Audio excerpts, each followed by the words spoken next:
way home from the US-Mexico border, where we were producing a film called The Silent War, we were told that our next Bulldog Nation news report would be titled Operation Derailment. We focused on our local government. We needed to find out the truth behind the Cincinnati streetcar issue. We began the process of extensive research as soon as we got back. Hello, you've reached the voicemail of John O'Reader in Duke Energy's Community Relations and Economic Development Department. And it didn't take us long before we found blatant disregard for the truth. Evidence of fiscal irresponsibility and arrogance apparent, hidden motives. Certain council members' motives were unclear. Others encouraged us to uncover the truth and shine a light on people who simply ignore the conscience which says, do the right thing. Elected officials who ignore the people who elected them and rule over them during council meetings through intimidation and belligerent denial of the facts should not be in office. We began focusing on the money. The cost of streetcars. The costs of maintenance. The cost of utilities. The inflated projections of revenue, which not only is non-existent, but the mere fact that a revenue from streetcars is even accounted for is dishonest and misleading in and of itself. The streetcars could easily create a compounding annual deficit that the city will be stuck with for 30 years. One of the first things we found is that the city is prepared to spend $3.5 million a streetcar, and there are 6 streetcars that the city council members want to run up and down the street. We talked with several streetcar companies and found that the company the city is wanting to use is the most expensive. The route that the streetcar would be traveling through is one of the most dangerous areas in the city, over the Rhine. They're even proposing that the track for the streetcars travel up the hill on Vine Street to the Clifton area, which is a 12% grade, and streetcars typically cannot go up a hill with a steeper grade of 9%. We've learned that Cincinnati police officers' jobs are at stake. Firefighters' jobs are at risk. There have been millions and millions of dollars worth of costs that have been overlooked. We caught up with Dusty Rhodes, Hamilton County Auditor and Chairman of CAS, Citizens Against the Streetcar Swindle. We're in a situation not only at the county level, and of course that's the city, which is separate from where I am, but they're in a situation where they were talking about laying off 140 firemen, 130 policemen. They've got a cobbled together budget that most rational people say they're just kicking the can down the road and may not have the money really even to do that without any layoffs.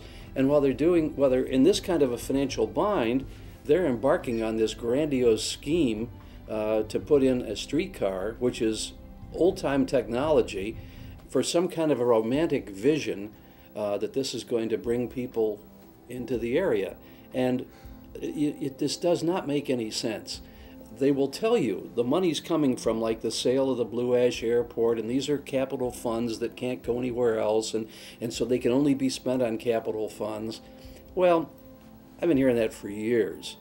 And I'm here to tell you that you're taking it on one pocket, putting it in the other. If you're a home rule city, you should have the option of moving that money around. But the other thing behind this that is frustrating is the fact that the federal money is being dangled in front of them. They're also talking about state money. Now, this is going to be fun because the state's $8 billion in the hole. So I don't know how they're going to put that together. But the feds, who have the printing press, are enticing all these localities into these crazy, visionary, far-flung, pie-in-the-sky projects. And they bought into that too. Oh, the feds will pay for it, like as if that isn't our money too. That's, but you look at this and you just kind of shake your head and wonder, what in the world are they thinking? When they say this is going to be economically successful, like the Banks project, nobody questions it, and everybody immediately assumes that that is fact. It takes on an aura which it doesn't legitimately have. And my point with the Banks project on the riverfront is that if this was such a wonderful deal, private enterprise would be falling all over themselves to do it. They're not. They can't even go get money from a commercial bank to entice people in there. Now, what does that tell you? If they can't get money from a commercial or borrow commercially, that's got to tell you the project is shaky. We've heard projected costs ranging between $128 million and $300 million. We spoke with people who were afraid to meet with us during an interview. Do you have a more detailed? Well, there's the complete, there's documents on there that are reference documents of studies that have been done, of analyses that have been done. So if you look at that and tell me what's more detailed, I can probably provide it to you. But again, if you look on there and see what's there, I don't know what more detailed will mean after you see it. We had information disclosed to us and set up interviews, and then had our interviews canceled due to confidentiality reasons. Fear. Good afternoon, Parsons Sprinkler House. This is Jenny. Good afternoon, Jenny. This is Chuck Holbrook. I'm with Bulldog Nation News Team, and wanted to see if I could speak with Fred Craig. Fred is out of the office probably for a few more weeks. Okay. He's been out of the office on leave. All right. Is he managing the Cincinnati streetcar project? Yes. Okay.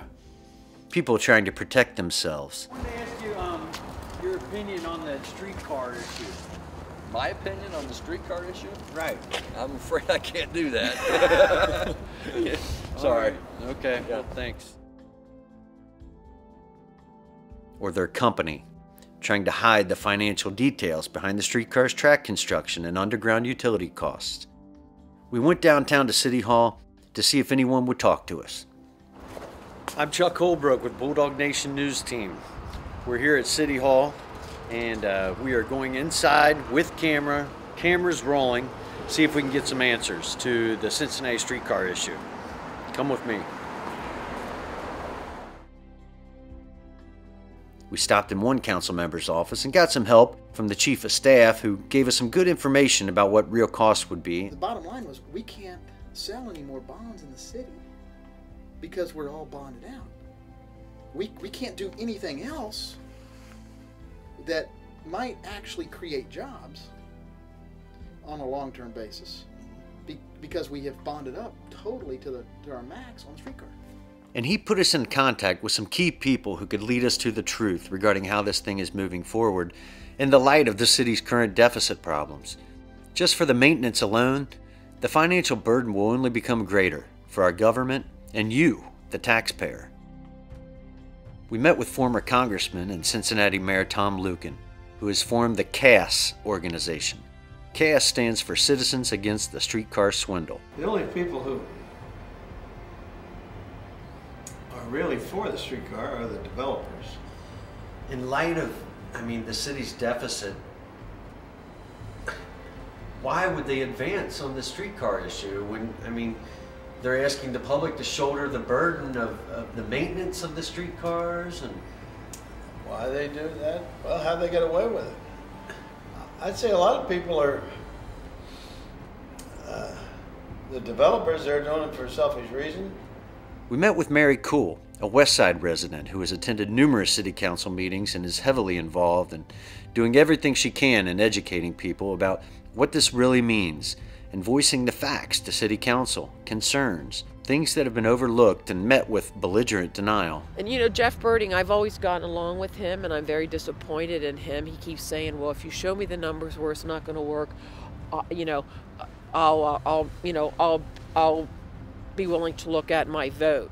The numbers keep coming up from the utility relocation cost.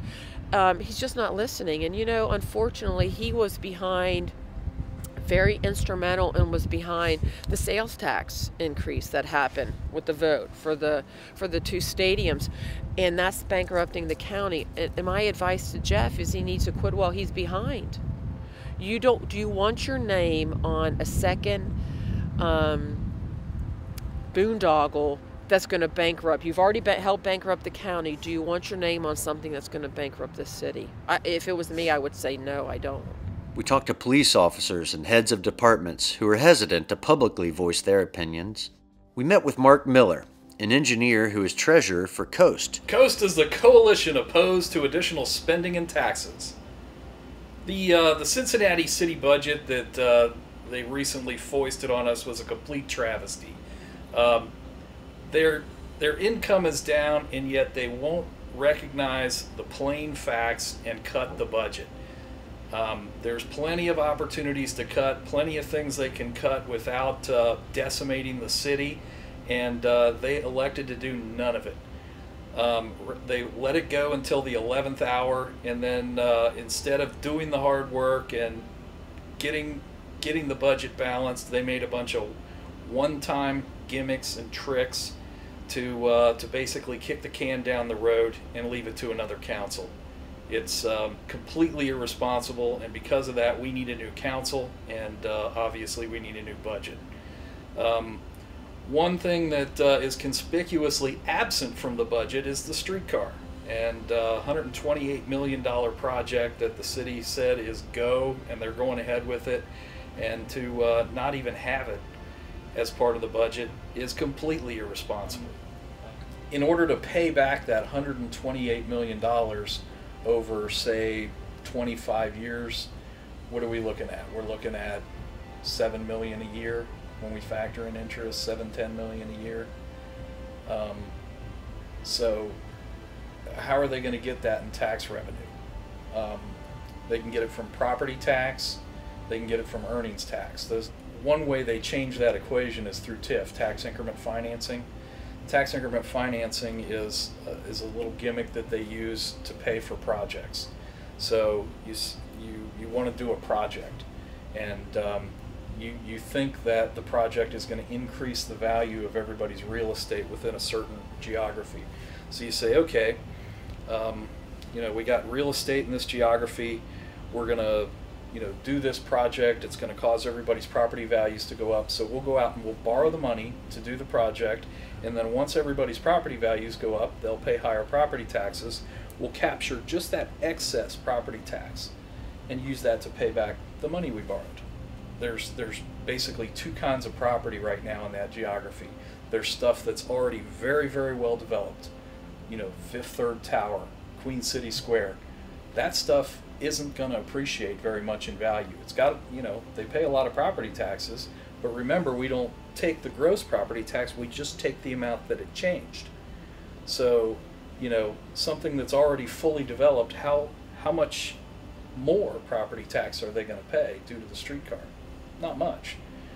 And the other kinds of property we have downtown and along the route are tax exempt properties. Paul Brown Stadium, the Red Stadium, the Aronoff Center are all owned by government. And government, by definition, is tax exempt, doesn't pay any tax. We have Metro because there are segments of our population who can't get around without a public bus. I mean, we're talking about, a gentrified over the Rhine and downtown Cincinnati. Everybody drives. What we've learned is that it's unfortunate when council members and other elected officials ignore what the people want, that it's an ever-present infringement on our rights to freedom and our rights to have a say in how our money is being spent. It's sad. It's un-American. Bulldog Nation News is calling on you to stand up and lend your voice to the streetcar problem. By doing so, you won't only help us derail these streetcars, you'll help us derail council members who try to bully and control honest, hardworking citizens. Let's change the way the city government is operating. I'm Chuck Holbrook with Bulldog Nation News.